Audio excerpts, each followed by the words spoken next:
Hey everyone, welcome to The Explainer. Today we're taking a really fascinating journey to uncover the true power dynamics hidden right in plain sight within modern organizations. We're going to completely rethink a title that you've probably heard, well, a million times, but might not fully appreciate.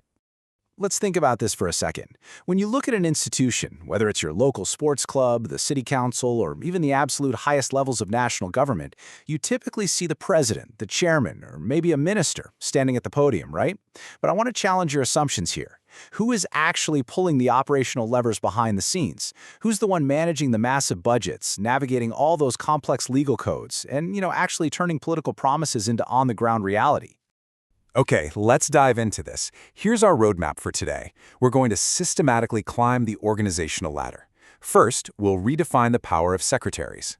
Then, we'll see how this exact role operates across 4 totally different scales, starting with local associations and clubs, moving up to cooperative societies, scaling out to municipal local bodies, and finally, reaching the highest echelons of government departments. We'll wrap it all up by looking at what makes this role the universal executive. All right, part 1, the power of secretaries.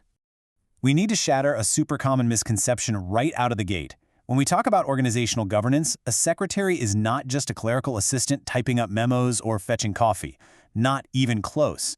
The modern secretary is literally the high-level operational brain of an institution. They're a vital executive officer, the authorized agent acting on behalf of the whole organization, and the absolute primary trusted advisor to the managing committee or the head of state. Basically, they're the engine that actually keeps the vehicle moving.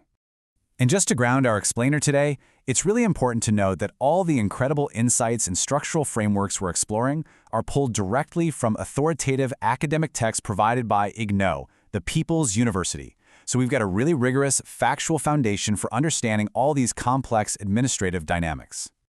Moving to step 2, associations and clubs. This is the very first most local rung of our organizational ladder. Think about your local trade associations, professional groups, labor unions, or even your cultural and sports clubs. What's absolutely fascinating here is the dual nature of the secretary's job. It's a massive balancing act. On one side, you have the administrative engine. They're recruiting staff, preparing accounts, arranging audits, collecting subscriptions, and drafting all those meeting minutes. But then on the flip side, they're the legal and public-facing guardian of the club. They act as the official mouthpiece, the internal legal advisor, making sure rules aren't broken, the literal custodian of the organization's properties, and they're even out there cultivating public goodwill as the PR officer. Now, at the club level, it's mostly about social and professional cohesion, right? But I want you to imagine what happens when the stakes shift. How does this role change when actual money, vital community interests, and strict legal liabilities are suddenly on the line? Well, that brings us to Section 3, Cooperative Societies. Here, the focus shifts entirely to community interests. We're talking about voluntary associations like consumer co-ops, credit societies, or housing societies built for mutual aid. And man, the secretary takes on significantly heavier financial and legal burdens here.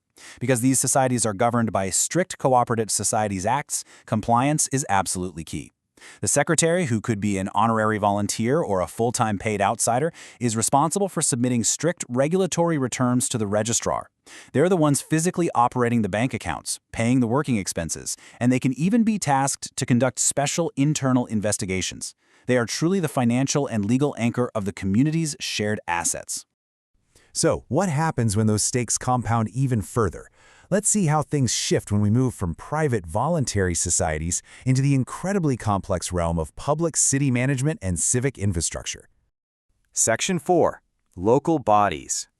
Now we are dealing with civic infrastructure at a massive scale. We're talking panchayats, municipal boards, municipal corporations, and district boards. At this level, the secretary's work directly impacts the daily survival and civic life of entire populations. We aren't just talking about collecting club dues anymore. We're talking about ensuring citizens actually have access to essential educational, social, and medical amenities. The scale of responsibility just skyrockets. Because of this huge scale, the secretary of a local body is always a whole-time paid employee holding extensive powers. Now, the elected chairman or mayor might be the public face of the city, sure, but the secretary is the vital link connecting that chairman to the staff and the public. They prepare the massive annual budget estimates. And crucially, when the municipal board holds a meeting and makes some grand decision, it's the secretary who actually oversees the implementation of that decision on the ground.